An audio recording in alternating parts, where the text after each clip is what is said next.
Hey dudes, welcome to Splat from the Past, the only 80s themed horror and sci-fi show where things can get totally radical. Now today I will be interviewing a legend in stand-up comedy. His name is Greg Travis. You may remember him. He was David Sleaze, the punk magician, in his stand-up act back in the 80s. And I'm having him on the show today. And I can't wait. It's going to be pretty cool. He's also an actor. He was in Starship Troopers and Showgirls and lots of movies. And I interviewed his sister about a month ago, Stacy Travis. And yeah, I'm going to be interviewing Greg Travis today. He seems like a really cool guy and stuff. And he's had a pretty interesting career. And I want to ask him about stuff. And yeah, it's going to be pretty cool. So, yeah. So here is my interview with Greg Travis. Hi, Greg. Hey, I had to redial because I think I pressed the messenger thing, which is weird. So sometimes it runs you through there instead of the regular phone line. Yeah, that's okay. Welcome to the show. How are you? I'm good. Are we on now, or Yeah, are we started yet, or we started. oh, we did start? So this is part of it. We're going. Yep, We're live. we're live. It's such an honor. Thank you for taking the time today. My pleasure. My pleasure. You're welcome. So did you know early on you wanted to act and do comedy and all that? You know, I actually got started as a magician, and I got into magic at a very early age and was doing parties and shows and going to magic meetings and conventions and everything. And so I kind of started performing, around 12, 13 years old. And that kind of got me into the performing arena. And then in school, I started doing drama class, and plays, and all of that. And that got me into acting. And then he just sort of got me into that whole way of thinking as a performer and an actor. And then eventually tried comedy. In Dallas, I think I tried it once, and it was a disaster. It was horrible. And I swore I'd never do it again. And then, of course, when I got up to Los Angeles, the first thing I wanted to do was try to go up at the Comedy Store in the Improv. So you started doing magic first. I mean, did you know that you were funny though when you were a kid? Yeah, because I was pretty funny. I was kind of a class clown, and I was messing around. And then, in high school, I started doing comedy films, short films, and then a feature-length film my senior year. So that sort of was similar to doing stand-up, but not exactly. But I had always been a big fan of stand-up. I collected all the stand-up records that I could get a hold of. And I was a big fan of Steve Martin and Richard Pryor and Bill Cosby, and just growing up with stand-ups and listening to their albums, I was a big fan of the whole art form. And George Carlin was a big influence. Cheech and Chong. Yeah. All those guys in the 70s, yeah. Yeah. Love them all. They're all just irreplaceable. I know. So much good stuff. Good material, man. Yeah. Now, you're originally from Texas.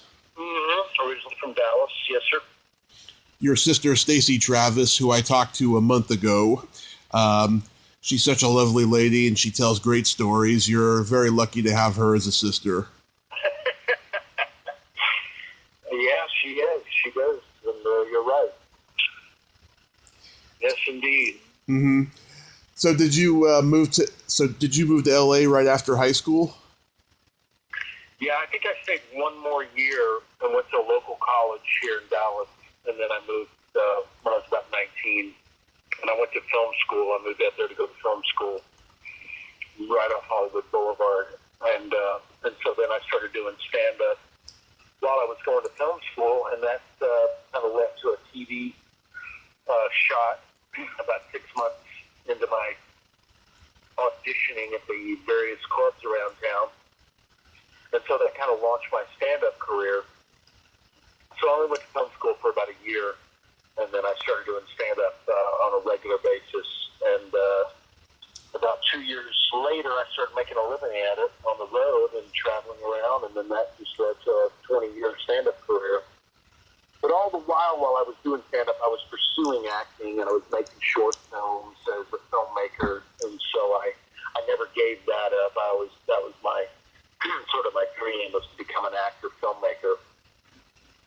So later on, in the mid-90s, I got a couple of big breaks as an actor, and that kind of led to me wanting to get off the road full-time as a stand-up and pursue acting more in town.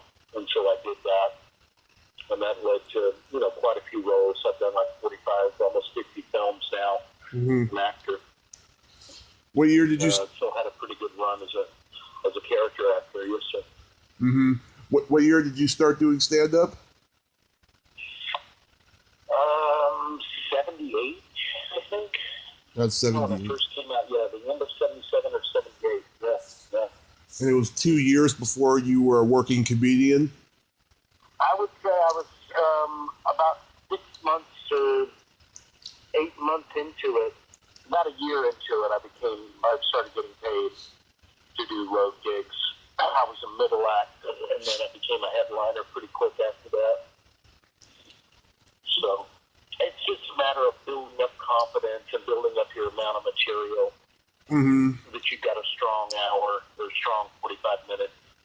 And so once I was able to do that, then I became a headliner. Were you a Comedy Store guy?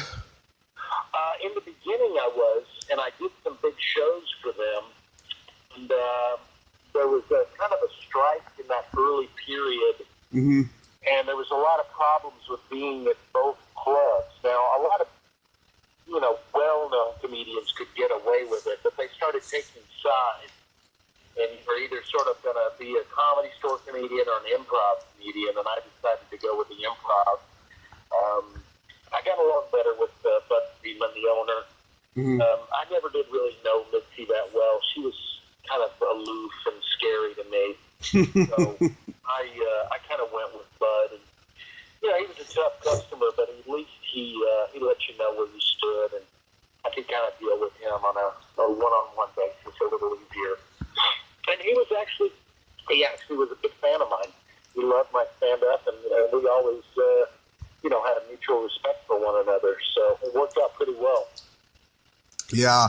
I've just, all the comedians I've talked to, they just told me just how crazy that the Comedy Store was at that point in time. It was like the Studio 54 of Hollywood.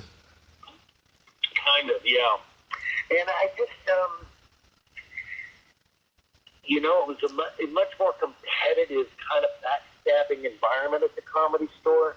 More relaxed than at home at the Improv. It was a very tight vibe at the Comedy Store. Everybody was like vying for power and vying for spots, and you just didn't know where you stood, and it was not the camaraderie that there was at the Improv. I felt much more at home and at ease and welcomed at the Improv, And actually it turned out to be the right move, because the Improv opened up all of the clubs around the country, starting with San Diego and Dallas, and they had all these franchise clubs, and I basically made my living working all those clubs for years and years,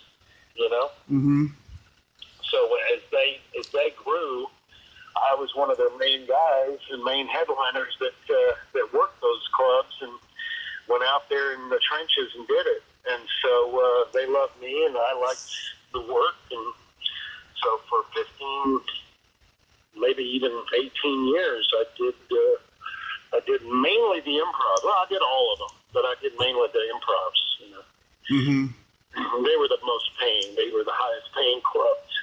And then in the early 90s, the business kind of took a turn for the worse, and the club business was kind of down. Yeah. So they weren't paying as much. So it kind of, frustrated me that, you build your price up to a certain amount and then you can't get that price, so you have to start, looking at other avenues and looking at different things. So then I started opening for some bigger stars. I opened for Tom Jones, and I did a little bit with Dolly Parton and Cher. I had a big Cher tour that I did that was like a 2 or 3 month tour.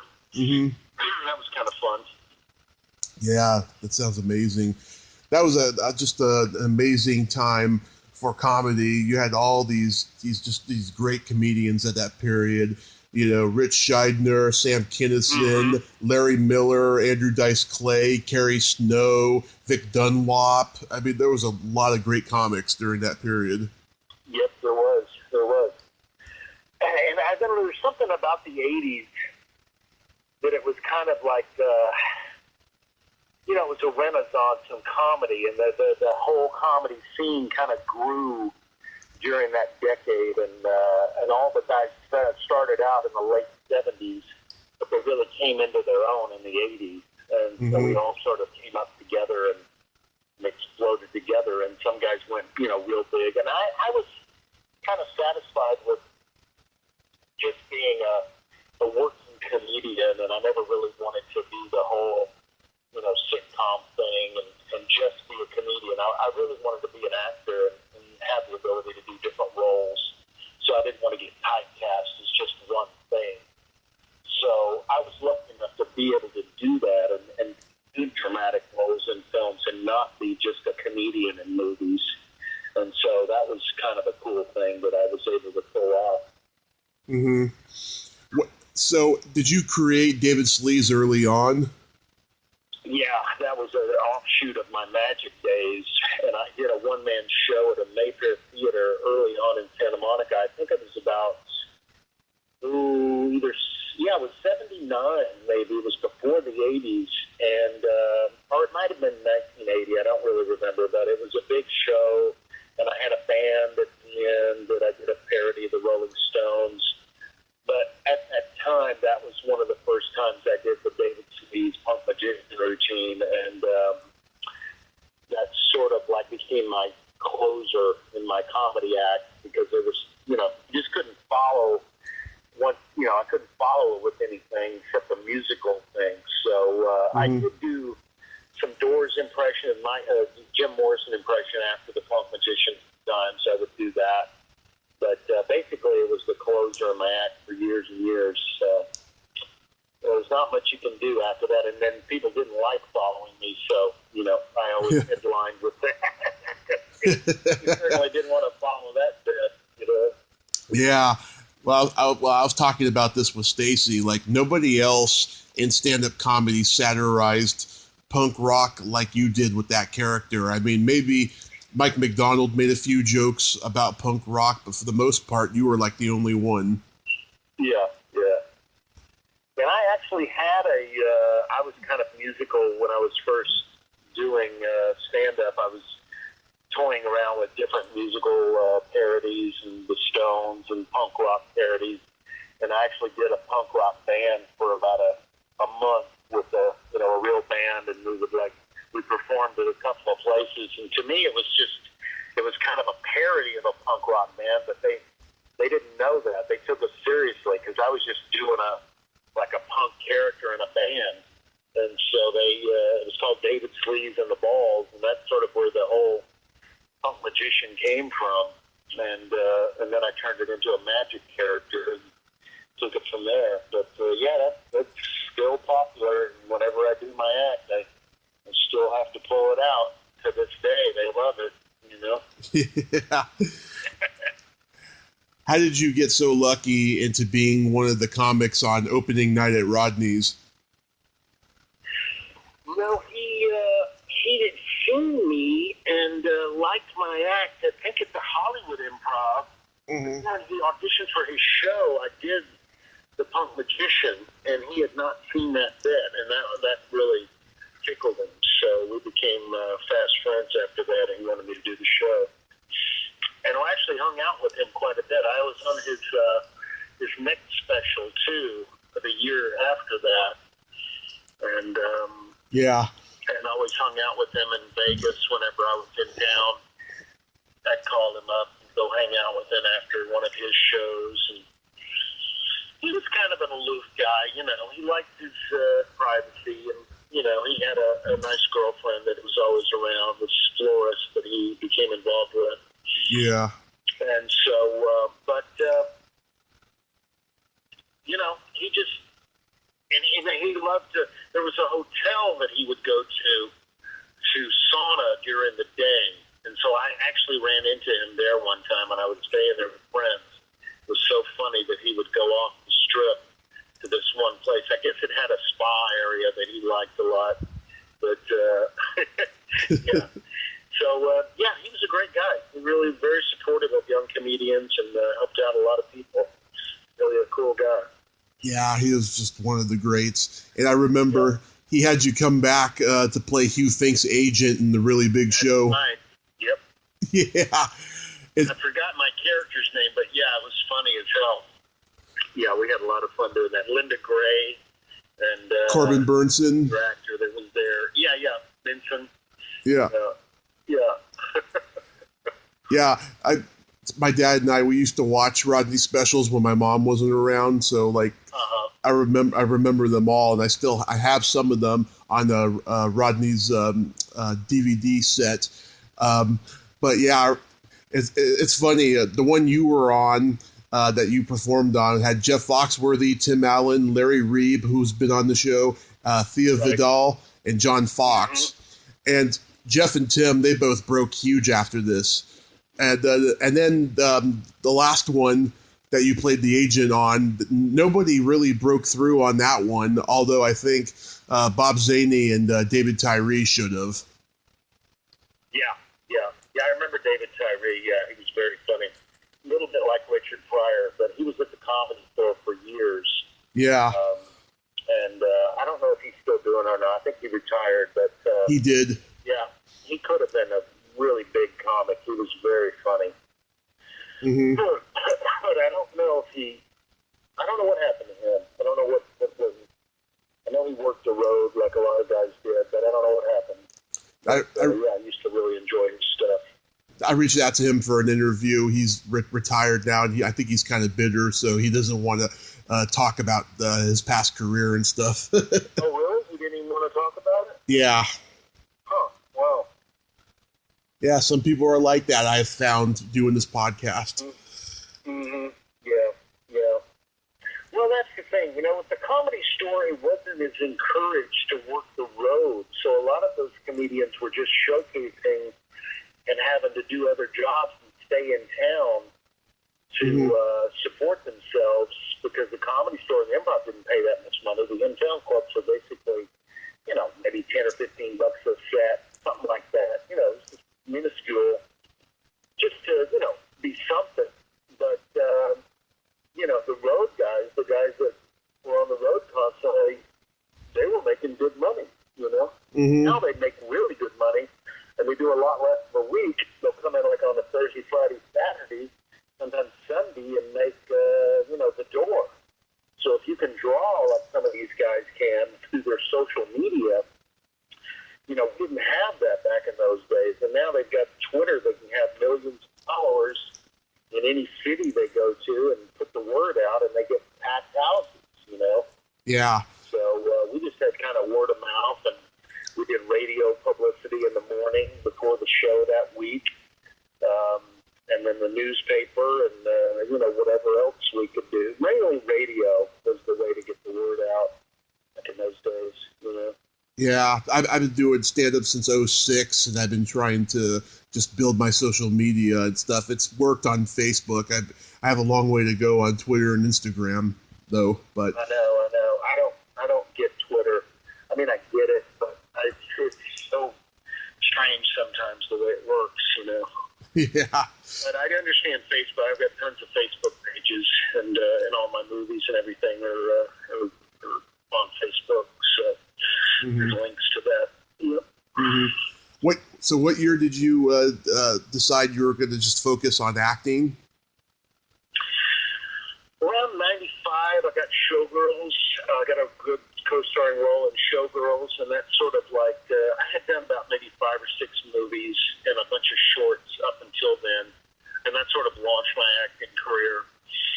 And then I started getting parts after that in TV and film, and I had done mostly, television movies and sitcom parts, but this was like a big feature film. This, not a big studio, but a pretty good company, Corelco. And so it was about a $40 or $50 million movie, and it didn't do that good a business, but it's become a cult film since then, and had a lot of play on cable since then. So I made a lot of money on it after the fact, but it's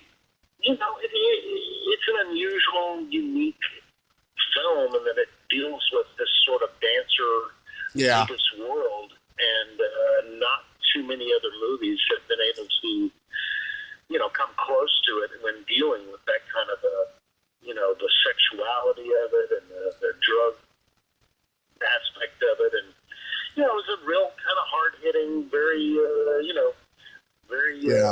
mature movie.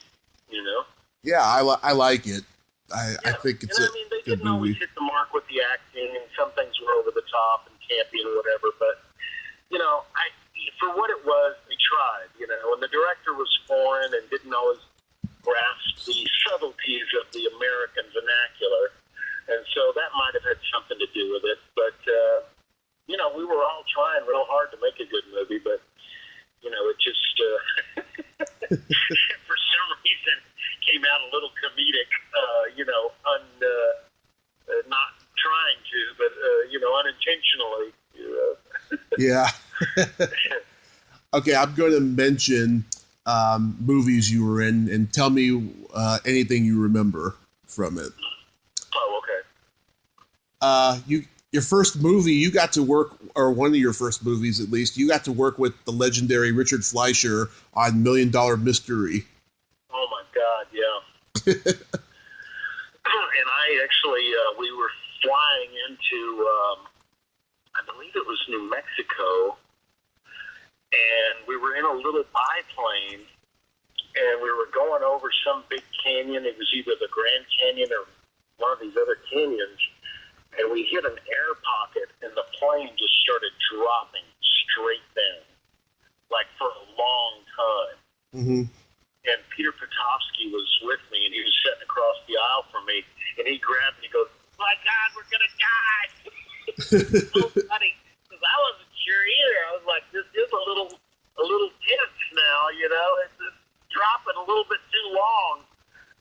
It was scary as all hell, and then finally it leveled out and we made it. But oh my God, that was crazy.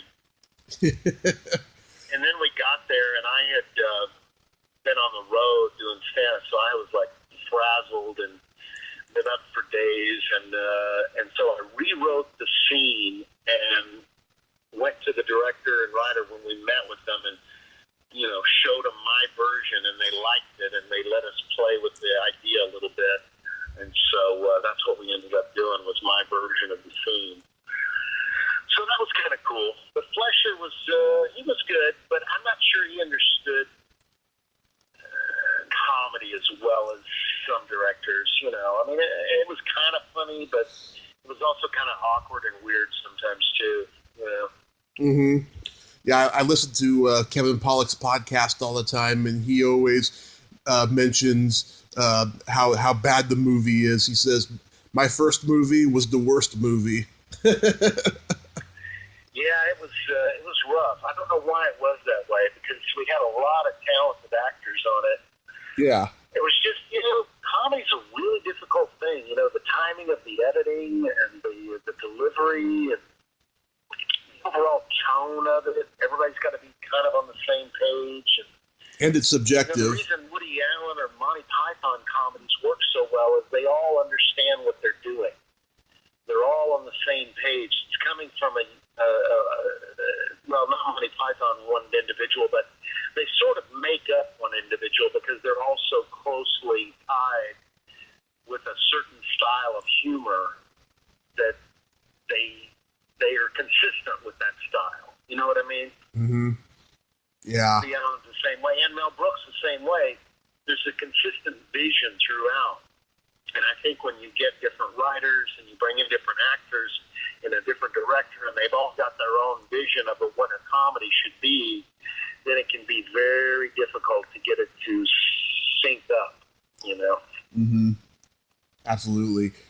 Then you worked with Bobcat on Shakes the Clown. Mm-hmm. Yep. It's a very funny movie. The cocaine dealing cowboy, cowboy. What do you call it? The cowboy clown, rodeo clown. That was the rodeo. Yeah. Yeah. Yeah, that was a fun role. And Bruce Baum was my partner, and and then my old girlfriend. I had dated Julie Brown very early on in Hollywood, and she was also the co-star in that. Mm-hmm. And Adam Sandler was in it. That's where I met him. And, yeah, it was a good cast, and it was a fun shoot. I remember having to carry that one actor who was a very heavy-set actor through a doorway. Either he had passed out or something was wrong with him, but it was so heavy. How heavy he was. And he was helping me too. I didn't have him all on my own, but oh my God, was he heavy to pull through a doorway. It was Paul Dooley. That's who it was. Yeah, Paul Dooley. Oh my Lord, Paul was heavy. He must have been 300 pounds then. It's like, what the fuck? Oh man. Yeah, it's a very funny and underrated movie, and I like it. It is. I don't think it was a little bit ahead of its time. I don't think they knew what to make of it when it first came out. You know, because it's kind of a verbal comedy. Everybody's cursing and everybody's crazy, and it's kind of a weird offbeat, brand of humor. So I think a lot of the people that were behind the film, producer-wise, didn't know what to make of it once we finished it. So.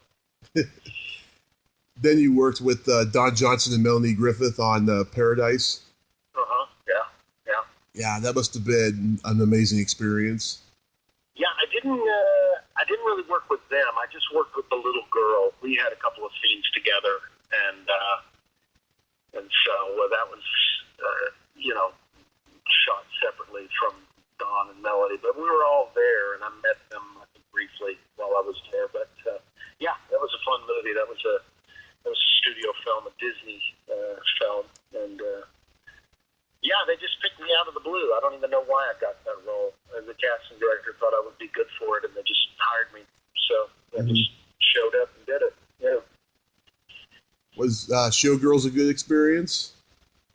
Oh, great experience. That's one of the most fun. I mean, what could be better than be sitting in a room and everywhere you look, there's a topless woman standing around, I mean, it was just some days were just unbelievable like that, So we're in the dressing room scene, and all the dancers are sitting there topless, and you're just sitting there going, "Wow, this is nice."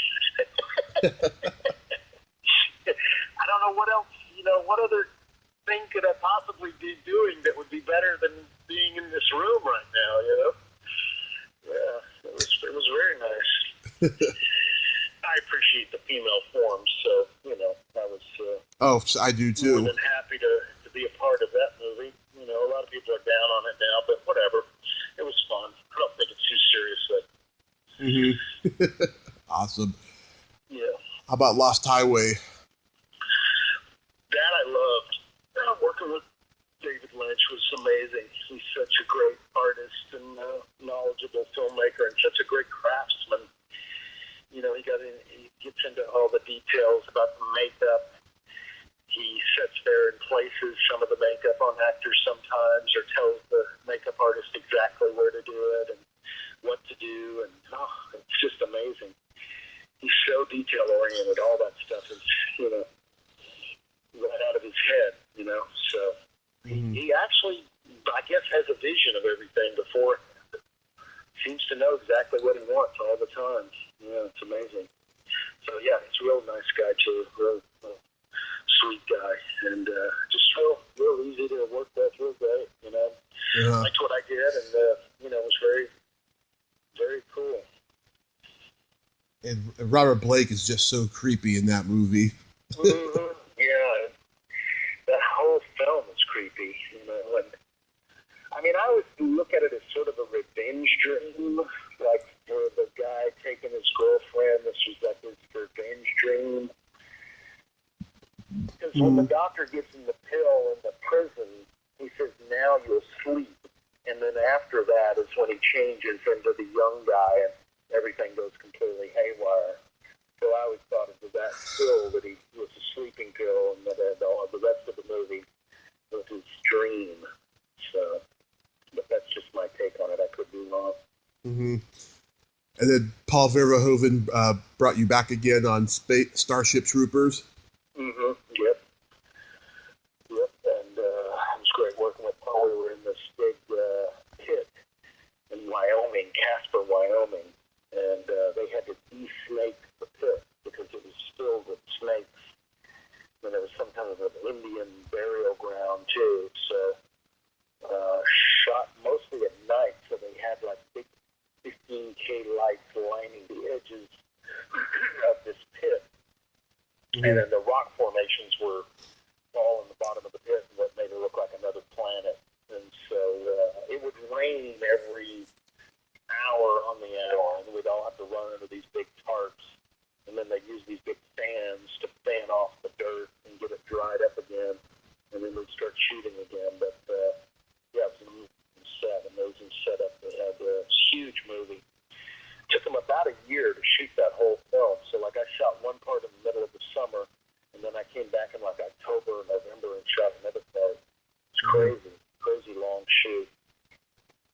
Wow. But it's there again. It's become a classic, a cult classic. That film. I mean, I don't know how many people I've run into. They tell me that's one of their favorite movies of all time. So people love it. Mm-hmm. Yeah, I've talked to a lot of people who love it and stuff, and it's become a small franchise. Mm-hmm. Yeah, the follow-ups I'm not so sure about, but there is a possibility. I heard some rumors floating around that they may try to do a remake of it, which I don't know if that's such a good idea. They tend to kind of mess them up. And they did that Total Recall remake with Colin Farrell. I thought it was pretty bad, Yeah, it's what Hollywood has become, just one remake after another, I know. And then they end up showing that one on the cable instead of the older one. But the older one with Arnold is so much better, Yeah. Speaking of remakes, you were in the remake of the Toolbox Murders. Mm-hmm. Yep, Toby Hooper. Evidently, he had seen me in something and wanted to work with me, and so they kept bringing me in and for that one or two or three different roles, and then I ended up being the kind of apartment manager of that one role. So, yeah, and then I worked with him again on Mortuary. I brought him back for another role in that. And, yeah, I love Toby. He was a great guy. He's a Texan, fellow Texan, and yeah, just a real sweet guy. And, yeah, another guy who absolutely kind of knew what he wanted and how to get it. And, real good craftsman, filmmaker, Yeah. He also let you play a little bit within the parameters of what you were doing. He would encourage, you to come up with ideas and character ideas and whatnot. So that was a lot of fun. Yeah, I'm a big horror fan, and I was pretty upset that he passed because I didn't get to meet him at a convention. I know.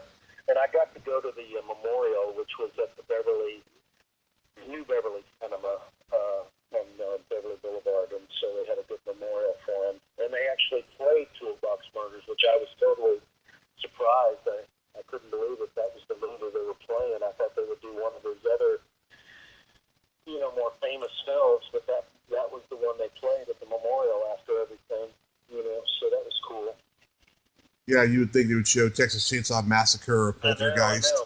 But I think the people that were putting on the memorial were somehow associated with his later career, so they kind of picked that one.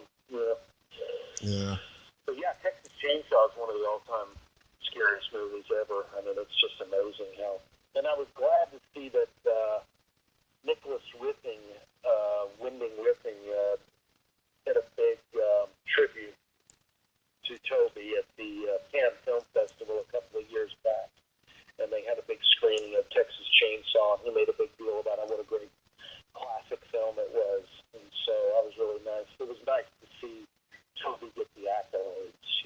before he passed away. Mm-hmm. I've interviewed a couple of people from Texas Chainsaw Massacre, and they tell me how crazy that shooting schedule was and how physically demanding it was. Oh, really? Yeah. And they were just doing it on the fly. I mean, they were kind of like, making it up as they went along. I mean, they had a script, but they were just also making up a lot of stuff, too. Mm-hmm. Yeah, anything went back then. So did you leave LA and move back to Texas? No, I'm just I'm in between places right now. I had to move out of the place that I was in, and so I'm not sure where I want to move in LA. It's gotten so crowded in so many different areas of the city. I was trying to find something a little less crowded and a little more cohesive and easier to get around in. My old area was so difficult.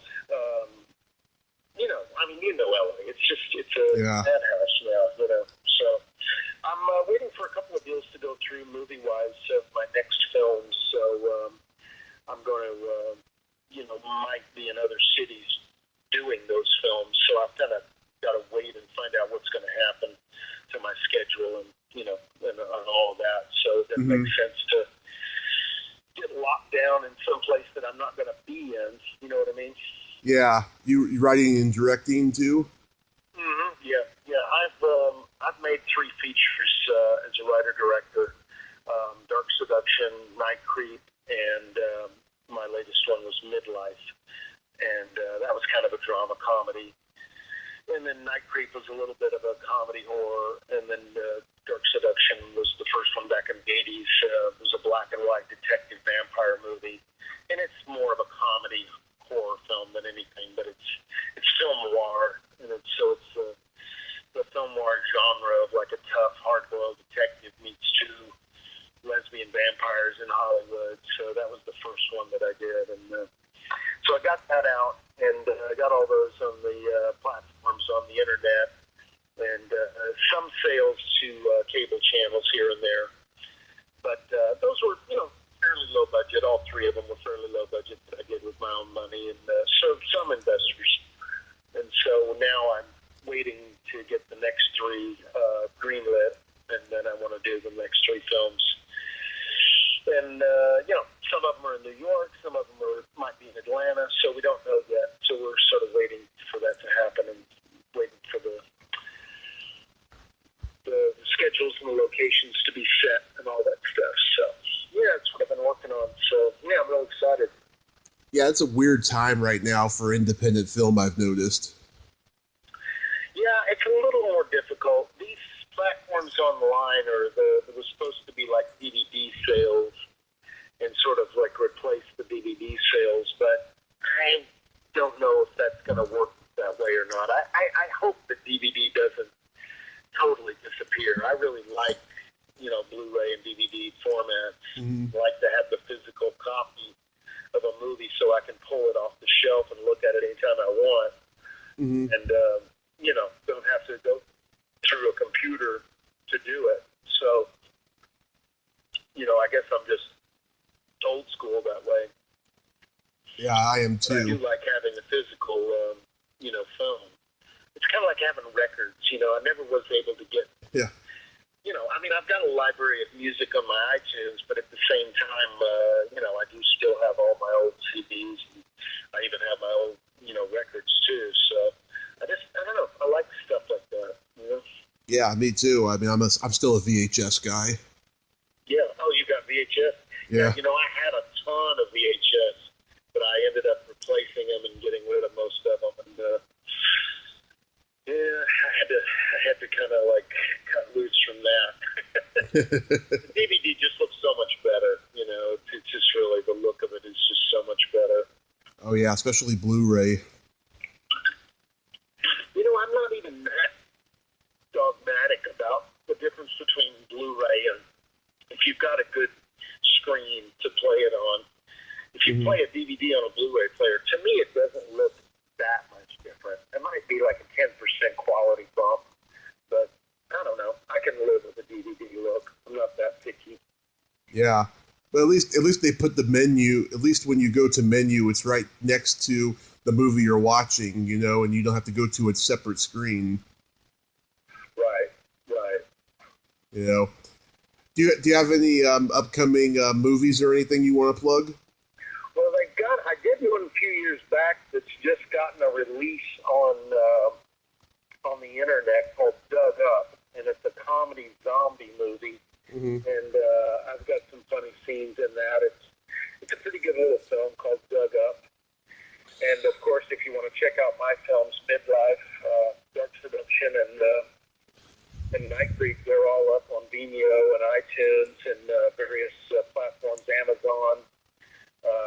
You know, they're all up on those. Dark Seduction, I think, is up on about 15 different platforms. And so those are there. And then my website is gtfilmproductions.com. gtfilmproductions.com. Mm-hmm. Nice.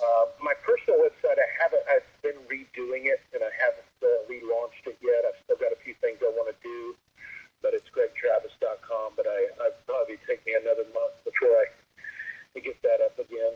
And yeah, I'm on Facebook and Twitter. Greg the Actor on Twitter and Greg Travis on Facebook. And I'm around. I'm just plugging away. So yeah, my next 3 movies should be funded and should be getting going on that hopefully by the end of the year. Nice. That's awesome. Yeah. Well, Greg, I thank you so much for your time today, and I'm glad we got to do this. My pleasure, Tommy. Thank you, brother. Yes. Happy holidays. Have a great day and continued success. Okay, man. Good luck with everything. Thank you, sir. Bye-bye. Well, there you have it. Greg Travis. Ain't he a cool dude? Thank you so much, Greg. You got great stories just like your sister. And wow, that was great to hear about your stand-up comedy years and stuff. That was stuff I was not aware of and everything.